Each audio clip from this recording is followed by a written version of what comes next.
Great to see you again. This month's theme, which I'm really thrilled to share with you, is own your truth. In other words, own your power. So, as you know, I do everything based on my formula, the 4 rooms, that being your mentally, emotionally, physically, and spiritually fit room. So, let's jump in. So, here we are in your mentally fit room. Where do you need to own your truth in your life? I love this quote that I have on page 5 in my book. If you have my book, The Powerhouse in You, you can just go right to that page, which is too easy. So, in Robert Anthony's book, Beyond Positive Thinking, he says, there are no victims, only volunteers. By this, he means that when you tolerate unacceptable behavior, you volunteer for it. Ouch, right? I know that's how I felt when I first saw it. However, I started to really look at it and I thought, I remember working for a very emotionally abusive boss. And so to me, I knew that this is what I was going to get each time I spoke to him. But somehow I kept convincing myself, well, maybe it's going to get better. Maybe he's having a bad day. Maybe it's this. Maybe it's that. Maybe it was my approach. Maybe I should try this differently. I should try that differently. At the end of the day, you know, you know when somebody has in fact violated your boundaries. You know when your truth is something that needs to be said, that really is loud and clear within you.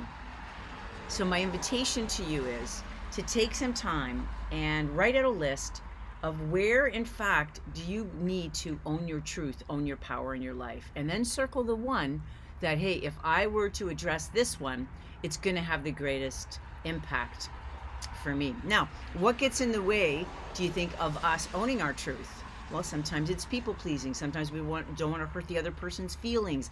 Maybe it's that we avoid conflict at all costs. Let me give you an example. I had a family member that I felt had really undermined me with some communication. And so I brought this to her attention, and I was kind of subtle about it, but wasn't too direct. And when I brought it up the next time, it was really clear to me. The comment was, we've already discussed this, let's move on. And I felt dismissed.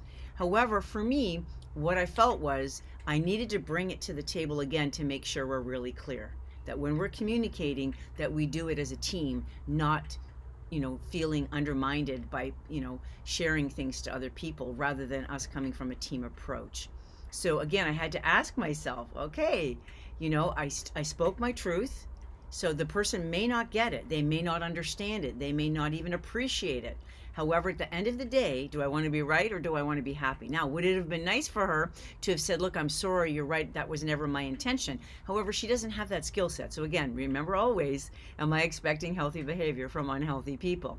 So I want you to be focused in on right now that list, that one thing, that one person, that if I were to own my truth, own my power with them, how would I be able to who is it? So we're not doing it yet. We're not actually going to them yet. We're going to unpack each of the rooms to get you so solid when you're in your final room, you're going to know exactly what to say.